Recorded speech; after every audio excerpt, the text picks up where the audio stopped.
Večkrat me je že kdo vprašal, kako sem mogla že pri 18 letih oditi v samostan. Kako sem vedela? Kaj mi je pomagalo slišati Božji glas? In kaj lahko pomaga tudi tebi?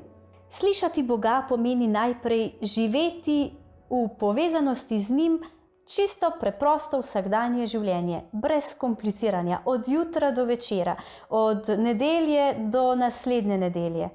Če se nekdo odloči, da bo shujšal, ampak še vedno poje vse, kar vidi in se ni pripravljen nič športno udejstvovati, potem nam je jasno, da ta odločitev ni preveč resna. In če želiš vedeti, koliko ti živiš z Bogom, koliko poslušaš njegov glas v svojem vsakdanu, premisli, kakšen je tvoj način življenja in kakšne so tvoje odločitve. Pri tem se lahko vprašaš, h kom greš po nasvet, ko se znajdeš pred kakšnim vprašanjem ali v kakšnem dvomu. Če pograbiš kakšno precej nestrokovno revijo, tako, ki jo na primer najdemo pri frizerju, ali pa brskaš po spletnih forumih, ali morda greš na pogovor k vernemu prijatelju, k duhovniku. Pogledaš lahko, zakaj se najde prostor v tvojem dnevnem redu. Zelo zanimivo je tudi pogledati zgodovino svojega spletnega brskalnika. Ampak, če želiš odkriti tisto nekaj več, to zagotovo ne bo dovolj. Potrebno si je vzeti čas za Boga. Edino tako imam zagotovilo, da Božjega glasu ne bom prezrl.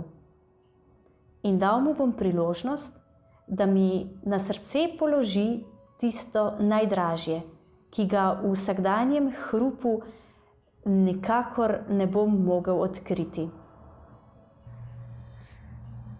Čeprav je poslušanje zelo pomembno, brez odgovora ni pravega dialoga. Kako človek Bogu odgovarja? Z znamenji.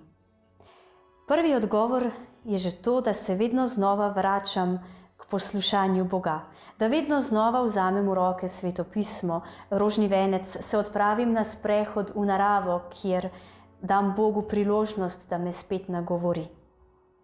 Znamenje, s katerim odgovarjam, je tudi post. Če se odločim, da se bom odpovedal nečemu, kar sicer samo po sebi ni odveč v mojem življenju,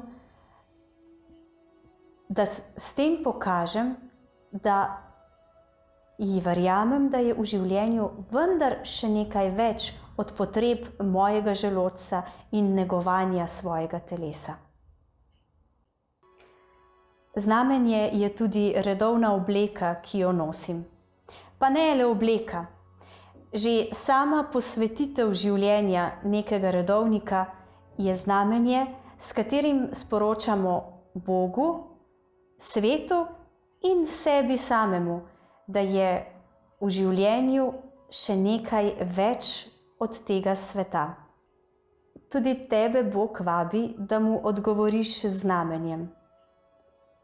Pomisli danes, kakšno znamenje mu lahko pokažeš in s tem poveš njemu in svetu, predvsem pa sebi, da si ga vzel zares, da si slišal njegove besede.